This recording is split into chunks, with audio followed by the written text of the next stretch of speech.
Major news ఏమున్నాయి అంటే చాలా పేపర్స్ లో, ఎక్కువ పేపర్స్ లో Yes. లీడ్ స్టోరీలుగా వచ్చినటువంటి వాటిని మనం తీసుకుందాం. ఇది హైదరాబాద్ ఎడిషన్ ఈనాడు పేపరు. సో ఇందులో ఫస్ట్ పేజీ దేశ భవితకు విద్యార్థులే రూపశిల్పులు. సందేశంలో ఆగస్టు 15 15 ఆగస్టు సందేశం.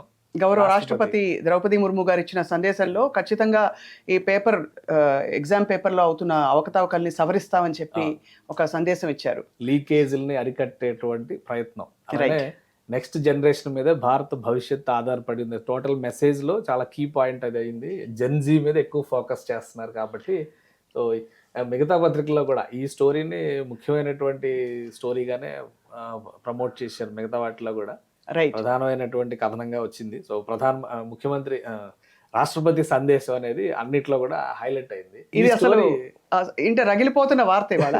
ఎందుకంటే రెండు వైపుల నుంచి మనకు స్టేట్మెంట్స్ వినిపిస్తున్నాయి. సో ఒకటి ఫస్ట్ ఆఫ్ ఆల్ సిజేఐ నాకు విద్యార్థులకు మధ్య బార్ కౌన్సిల్ జోక్యం చేసుకోవద్దని చెప్పింది. అంటే రావద్దని స్టూడెంట్స్ చెప్పడం, వాళ్ళందరినీ బ్యాన్ చేయాలని చెప్పి బార్ కౌన్సిల్స్ ఇంటర్వ్యూన్ అవడం, ఇవన్నీ కూడా మనకి చాలా అంటే ఒక చర్చనీయాంశంగా మారాయి. కానీ ఇది మా సమస్య, వాళ్ళు ప్రొటెస్ట్ చేస్తే చేసుకొనివ్వండి అని చెప్పి చాలా ఉదార భావజాలంతో చెప్పారు. అంటే వాళ్ళకి హక్కు ఉంది ప్రజాస్వామ్యంలో అని చెప్పి. అంటే ఎవరి లిమిట్స్ వాళ్ళకి రాజ్యాంగం ఆల్రెడీ డిఫైన్ చేసింది. మీ ముక్కు వరకు నా చేయి రావచ్చు కానీ ముక్కును తాకూడదు అని చెప్తారు కదా సూత్రం. సేమ్ అదే ఇప్పుడు వాళ్ళు న్యాయ విద్యార్థులు రాబోయే రోజుల్లో న్యాయ వ్యవస్థకి కస్టోడియన్స్గా పనిచేయాల్సిన వాళ్ళు. వాళ్ళ హక్కుల్ని మనం కాలరాయకూడదని చెప్పని జస్టిస్ సూర్యకాంత్ చెప్పారు. ఎట్ ద సేమ్ టైం వాళ్ళు కూడా తెలుసుకోవాల్సింది ఏంటంటే హత్యలు చేసిన నేరగాళ్ళు రెడ్ హ్యాండెడ్గా దొరికిపోయిన వాళ్ళ తరపున కూడా వాదించేది అడ్వకేట్లే.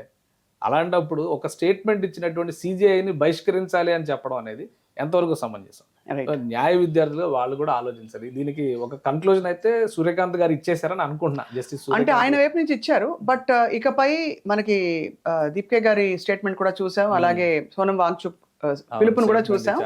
బేసిక్ గా ఏంటంటే ఇకపై రెండో స్వాతంత్ర పోరాటం చేద్దామా, ముందు భారీ ఉద్యమాలు అని చెప్పి అక్కడి నుంచి ఇక్కడి నుంచి అంటే ఎవరైనా ఉద్యమించవచ్చు అని చెప్పి చెప్పడం. సో కేశవ్ ఏమంటారు? ఇంకొకటి ఇందులో అభిజిత్ దీప్కే స్టేట్మెంట్ లో కీలకమైన పాయింట్ ఏంటంటే జెన్జీకి రిప్రజెంటేటివ్ సిజేపీ మాత్రమే కాదు, సమస్య పైన ఎవరైనా పోరాడొచ్చు, ఆ సమస్యని బట్టి రియాక్షన్స్ ఉంటాయని చెప్తున్నారు. సో రాబోయే రోజుల్లో పెద్ద ఉద్యమాలు జరుగుతాయి అంటారు. కాబట్టి ప్రభుత్వాలు ముందు అలర్ట్గా ఉండాలి. అధికారంలో ఉన్న వాళ్ళకి ఇది ఒక హెర్క్యులియన్ టాస్క్ అవుతుంది. నియంత్రించడం లేదా నిజాయితీని నిరూపించుకోవడం అనేది పెద్ద టాస్క్ అవుతుంది. దీనికి తగ్గట్టుగా సోనం వాంగ్చుక్ కూడా ఒక స్టేట్మెంట్ ఇచ్చారు. ఆయన స్టేట్మెంట్ కూడా ఇందులో వచ్చింది. ఇదిగో ఇక్కడ ఉంది. ఐ థింక్ ఆయన రెండో స్వాతంత్ర పోరాటం అని చెప్పని ఆయన అన్నాడు. మన దేశంలో ఒకటే స్వాతంత్ర పోరాటం జరిగింది, దాని తర్వాత స్వాతంత్రం వచ్చింది, 80 సంవత్సరాలు వేడుకలు జరుపుకుంటున్నాం. రెండో స్వాతంత్ర పోరాటాలు చాలా జరిగినాయి. రైట్, ఎప్పుడు జయప్రకాష్ నారాయణ, లోక్ నాయక్ జయప్రకాష్ నారాయణ గారి ఆధ్వర్యంలో జరిగినటువంటి ఉద్యమం దగ్గర నుంచి మొన్న జరిగినటువంటి అన్నా హజారే గారి మూమెంట్ వరకు అన్ని రెండో స్వాతంత్ర పోరాటాలే. కాబట్టి ఇది రెండో స్వాతంత్ర పోరాటంగా చూస్తామా, మన జీవితాల మెరుగుదల కోసం జరిగేటువంటి ఉద్యమాలుగా చూస్తామనేది ప్రజల చాయిస్. అది ఖచ్చితంగా ప్రజల్లో ప్రశ్నించే తత్వం అయితే బలపడుతోంది, ఖచ్చితంగా బలపడుతుంది. అండ్ వాళ్ళకు ఒక రిప్రజెంటేటివ్, మనకి ప్రతిపక్షం అని అంటాం కదా, ఆ పాత్రని వీళ్ళు దాదాపు పోషిస్తున్నారా అనిపిస్తుంది. చెప్పింది ఎగ్జాక్ట్లీ కరెక్ట్. ఎందుకంటే ఈ మధ్య కాలంలో భారతదేశ రాజకీయాల్లో అత్యంత బలహీనపడింది ప్రతిపక్షం. అవును, ఏ పార్టీ అయినా కానీ ఎక్కడ అధికారంలోకి ఒక పక్షం వస్తే రెండో పక్షాన్ని పూర్తిగా నిర్మూలించడం అనేది లక్ష్యంగా పనిచేస్తూ పోతున్నారు. కానీ ప్రతిపక్షం బలంగా ఉంటేనే ప్రజాస్వామ్యం నిలబడుతుంది. కాబట్టి ఆ ప్రశ్నించే గొంతులు పార్టీల రూపంలో కాకపోయినా కానీ ఇలా కాక్రోచ్ల రూపంలో కూడా పుట్టుకు రావచ్చు. దానికి ఉదాహరణ అనమాట ఈ సిజేపీ.